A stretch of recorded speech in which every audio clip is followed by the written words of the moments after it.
2 বছর আগে যশোর সদর উপজেলার জগহাটি গ্রামের পলাশের কাছ থেকে 8 শতক জমি ক্রয় করেন একই গ্রামের রফিকুল ইসলাম। সম্প্রতি সেই জমি ফেরত চাইলে বাজার মূল্যের টাকা দাবি করেন রফিকুল, কিন্তু পলাশ আগের বিক্রয় মূল্যেই জমি ফেরত নিতে চাইলে তাদের মধ্যে বিরোধ চরমে পৌঁছে।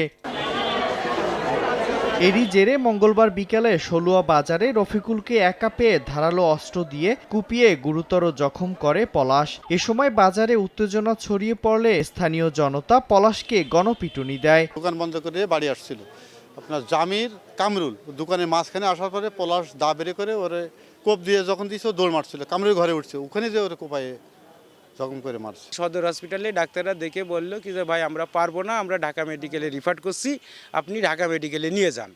আমি সাথে সাথে অ্যাম্বুলেন্স ভাড়া করে আমার ভাইরে ঢাকা মেডিকেলে নিয়ে যাচ্ছিলাম। জাতি প্রতিমধ্যে নড়াইল পৌঁছলে আমার ভাই মারা গেছে। এদের জমি জমা সংক্রান্ত একটা প্রবলেম ছিল।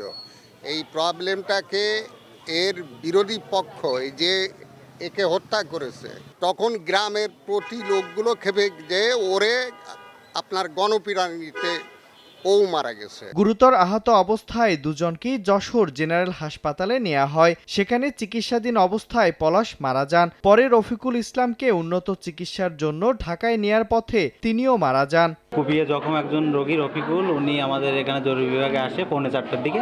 তার অবস্থা অত্যন্ত সংকটাপন্ন। আসার পরপরই আমরা তাকে দেখে তৎক্ষণাৎ সার্জারি বিভাগে ভর্তি করে দিই। পরবর্তীতে জানা গেছে যে রোগীকে সার্জারি বিভাগ থেকে ঢাকাতে রেফার করা হয়েছে। আর তার কিছুক্ষণ পরে আর একজন গুরুতর জখমের রোগী আহত অবস্থায় পুলিশ তাকে সঙ্গে করে আমাদের জরুরি বিভাগে নিয়ে আসে।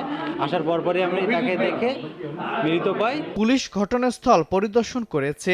ঘটনার পর এলাকায় চরম উত্তেজনা বিরাজ করছে। সময় সংবাদ, যশোর।